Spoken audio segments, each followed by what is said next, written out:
పరమందు ఆసీనుడై ఉన్న దేవతి దేవునికి నా యొక్క స్తుతులు, స్తోత్రములు, కృతజ్ఞతలు తెలియజేసుకుంటున్నాను. అదేవిధంగా ప్రియులైన వారందరికీ కూడా మన ప్రభువును రక్షకునైన యేసుక్రీస్తు నామమున నా యొక్క వందనములు తెలియజేసుకుంటున్నాను.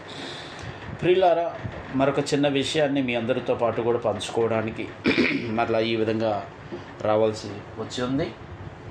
అదేంటంటే, బ్రదర్ వంశీ గారు హైదరాబాదు వాస్తవ్యులు ఈ సంవత్సరం నుంచి వేరైనటువంటి సహోదరులు మాట్లాడుతూ, థియాలజీస్ తెలిసిన వారు ఎవరైనా ఉంటే రండి, నేను వారితో చర్చించడానికి సిద్ధము అని చెప్పారు.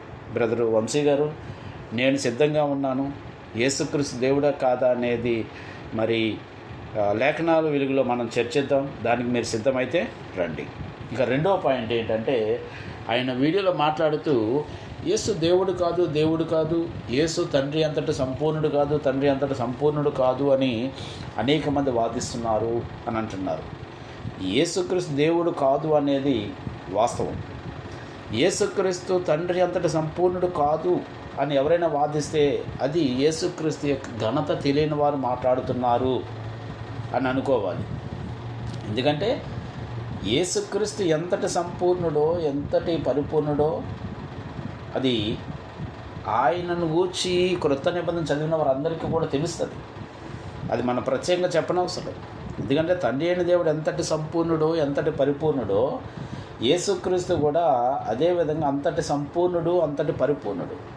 యేసుక్రీస్తే మానవులను ఉద్దేశిస్తూ ఒక మాట అన్నాడు, మీ పరలోకపు తండ్రి పరిపూర్ణుడై ఉన్న ప్రకారము మీరును పరిపూర్ణులయ్యుండుడి అని యేసుక్రీస్తు వారు చెప్పారు. అంటే దాని అర్థము యేసుక్రీస్తు వారు అంతటి పరిపూర్ణత కలిగి ఉండబట్టే కదా. మరి ఆయన పరిపూర్ణుడు కాదని ఎవరు వాదిస్తాడు?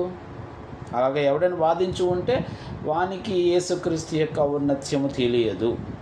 యేసుక్రీస్తు ఎంతటి పరిపూర్ణుడంటే, యోహాను సువార్త 8వ అధ్యాయం చదివితే మనకు అర్థమవుతుంది. నాలో పాపం ఉన్నదని మీలో ఎవడు స్థాపించగలడు? దాని అర్థం ఏంటి? ఆయన పరిపూర్ణుడు అనే కదా, కలంకం లేనివాడు అనే కదా అర్థం. ఇంకా మళ్ళీ ప్రత్యేకంగా తండ్రి అంతటి సంపూర్ణుడు కాదు, తండ్రి అంతటి పరిపూర్ణుడు కాదని మీరెందుకు అబద్ధాలు చెప్పడం? అంటే మీరు చేస్తున్నది ఎలిగేషన్ మాత్రమే, అంతేగాని ఎవరో అది చెప్పారు అని కాదు. నిజంగా ఎవరైనా చెప్పి ఉంటే ఖచ్చితంగా ఆ పేరు కూడా ప్రస్తావించగలరు. ఆ పేరు ప్రస్తావించలేదంటే అది ఎవరు అనలేదు, కేవలం మీరు పుట్టించినటువంటి మాటే. కాబట్టి తండ్రి ఎంతటి సంపూర్ణుడో యేసుక్రీస్తు కూడా అంతే సంపూర్ణుడు, అందులో ఎలాంటి సందేహం లేదు.